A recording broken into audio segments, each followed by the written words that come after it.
Alors, la première phrase de l'Évangile d'aujourd'hui, mes amis, ce jour-là, Jésus était sorti de la maison, tout à fait comme moi, et il est assis au bord du lac. Moi, je suis au bord de la rivière encore cette semaine. Et une foule se rassemble, immense.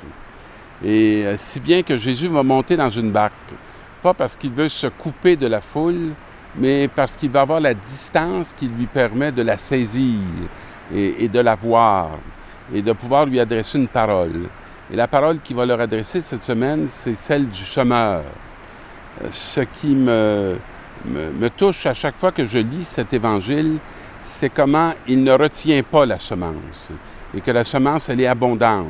Elle va tomber partout.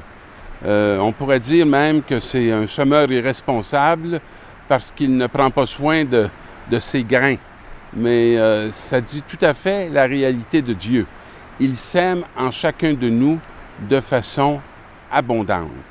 Et là, on sait très bien que dans cette parabole, des semences vont tomber sur le bord du chemin, des semences vont tomber dans les ronces et des semences vont tomber dans la bonne terre. Et c'est comme si Dieu, lorsqu'il nous regarde, il ne s'arrête pas à savoir que ce qui est, je dirais, ronce ou qu'est-ce qui est bord de route.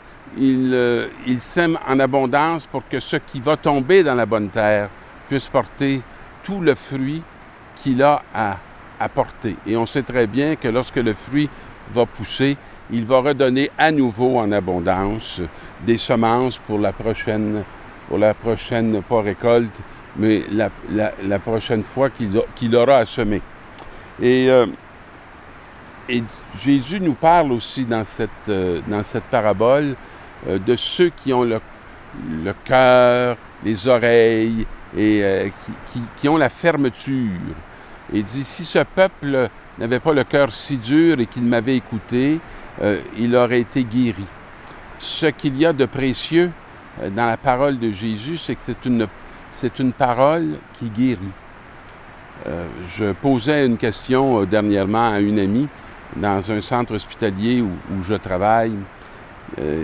Je lui demandais, elle est atteinte de sclérose en plaques, et je lui disais, dis-moi donc, est-ce que les médicaments qu'on te donne soulagent beaucoup ta souffrance corporelle? Elle disait, pas vraiment. Alors je disais, tu as eu des pertes importantes dans les derniers temps, tu vois beaucoup moins bien que tu voyais, tu as plus de difficultés à respirer, dans ton corps, la douleur s'amplifie, les articulations sont de plus en plus difficiles. Et pourtant, tu demeures une femme sereine. Tu demeures quelqu'un qui est capable de remercier et d'apprécier la vie. Qu'est-ce qui te porte? Qu'est-ce qui te donne cette sérénité?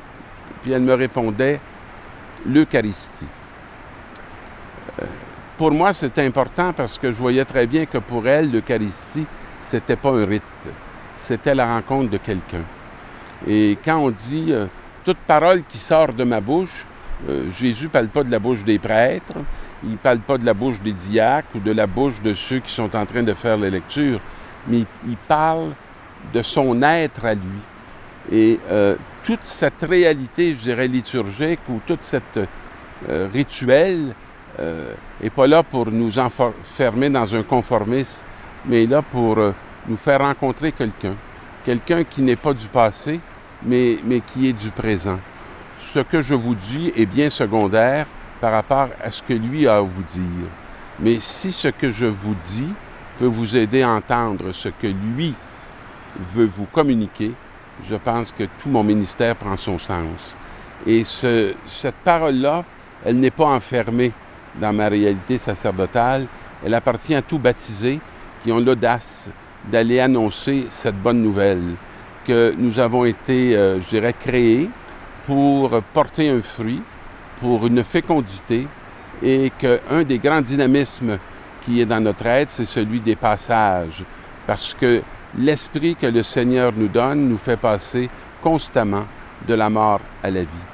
On est souvent atterré, on a souvent peur, on est souvent inquiet devant les événements qui viennent assombrir notre quotidien, mais sa parole nous dit que rien ne peut nous nous écraser parce que nous sommes riches d'une solidité qui est bien au-delà de la nôtre, mais qui nous vient de lui, qui a été vainqueur de la mort.